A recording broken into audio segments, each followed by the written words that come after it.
Praise the lord. క్రీస్తు ప్రభు వారి శ్రేష్ఠ నామంలో ఆడియో వింటున్న ప్రతి ఒక్కరికి వందనాలు మరియు శుభోదయం. అనుదిన వాగ్దానాన్ని దయచేస్తూ తన లేఖనాల ద్వారా మనల్ని ఆదరిస్తూ ఆధ్యాత్మిక స్ఫూర్తితో నింపుతున్న దేవునికి స్తోత్రాలు. నేటి వాగ్దానం ద్వితీయోపదేశకాండం 28వ అధ్యాయం 8వ వచనం. నీ కొట్లలోను నీవు చేయు ప్రయత్నములన్నింటిలోనూ నీకు దీవెన కలుగునట్లు యెహోవా ఆజ్ఞాపించును.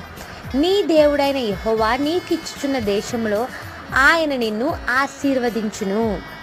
ఎంతో అద్భుతమైన మాటలు ఇక్కడ రాయబడ్డాయి. నీవు చేయు ప్రయత్నములన్నింటిలో నీకు దీవెన కలుగునట్లు దేవుడు ఆజ్ఞాపిస్తానంటున్నాడు. ప్రయత్నించాలి. దేవునిపై భారం వేసి ప్రయత్నించే వారంగా మనం ఉండాలి.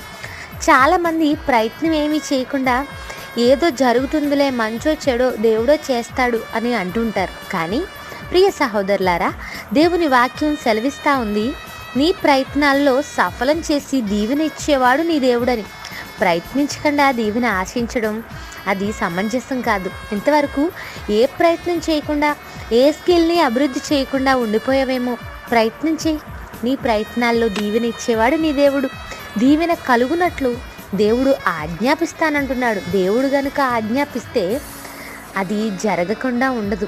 దాన్ని ఆపేవారు ఎవరు ఉండరు. నిజమే, మన దేవుడు మనల్ని ఆశీర్వదించ కోరుతున్నాడు. దేవుడు ఎప్పుడూ ఏ ఒక్కరిని ఇబ్బంది పరచాలని, నష్టంలోకి నెట్టివేయాలని అనుకునేవాడు కాడు. పరిశుద్ధ గ్రంథంలో అనేకల భక్తుల జీవితాలను మనం ఆలోచన చేస్తే వారి పట్ల దేవుని ఆజ్ఞతో దీవించి వారిని అనేకులకు ఆశీర్వాదకరంగా దేవుడు చేశాడు. ఆదాము అవ్వలను గనుక మనం ఆలోచన చేస్తే వారిని ఏదైనా తోటగల సమృద్ధి ప్రదేశంలో దేవుడు ఉంచి వారిని ఆశీర్వదించి ఫలించి అభివృద్ధి పొందండి అని ఆజ్ఞాపిస్తాడు. భూమిని నిండించండి అని ఆశీర్వదిస్తాడు. జలప్రళయం తర్వాత నోవాహు ఓడలో నుండి బయటకు వచ్చిన తర్వాత అతనిని అతని కుటుంబాన్ని దేవుడు ఆశీర్వదించినట్టు ఆదికాండం 9వ అధ్యాయంలో చూడవచ్చు. ఆ తర్వాత 12వ అధ్యాయంలో అబ్రహామును ఆశీర్వదించడం మనం చూడొచ్చు. బైబిల్లో ఎక్కడ చూసినా దేవుడు తన భక్తుల పట్ల ఆశీర్వాదాలు ఇస్తూనే ఉన్నాడు. ఈరోజు ఈ మాటలు వింటున్న ప్రియ దేవుని బిడ్డ, దేవుడు నిన్ను ఆశీర్వదించడానికి సిద్ధంగా ఉన్నాడు. నీ కొట్లను, నీ స్టోర్ హౌస్ను దేవుడు ఆశీర్వదిస్తాడు, సమృద్ధిని అనుగ్రహిస్తాడు.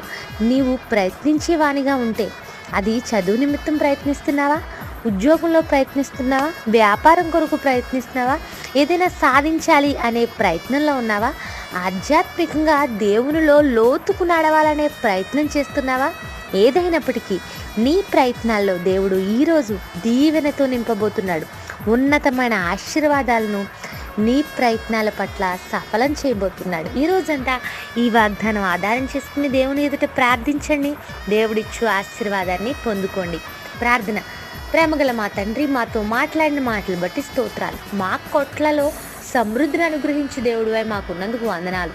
నీవు ఆజ్ఞాపించి దీవెన అనుగ్రహిస్తానని మాతో మాట్లాడినందుకు వందనాలు. అయ్యా, మేము ప్రయత్నించే వారంగా ఉన్నాం. మా ప్రయత్నాలు మాకు సఫలీకృతం చేయకపోవచ్చు, కానీ నీవు దీవిస్తే మా ప్రయత్నాలన్నింటినీ దీవెనకరంగా మార్చి సఫలం చేయువాడమని నమ్ముచున్నాం. ఈ వాగ్దానం ద్వారా మా ప్రియులందరినీ బలపరచండి. మా ప్రియులు చేస్తున్న ప్రతి ప్రయత్నాన్ని సఫలం చేయండి. క్రీస్తు ప్రభు నామంలో అడుగుచున్నాం తండ్రి. Amen. Have a nice day. God bless us. Thank you all.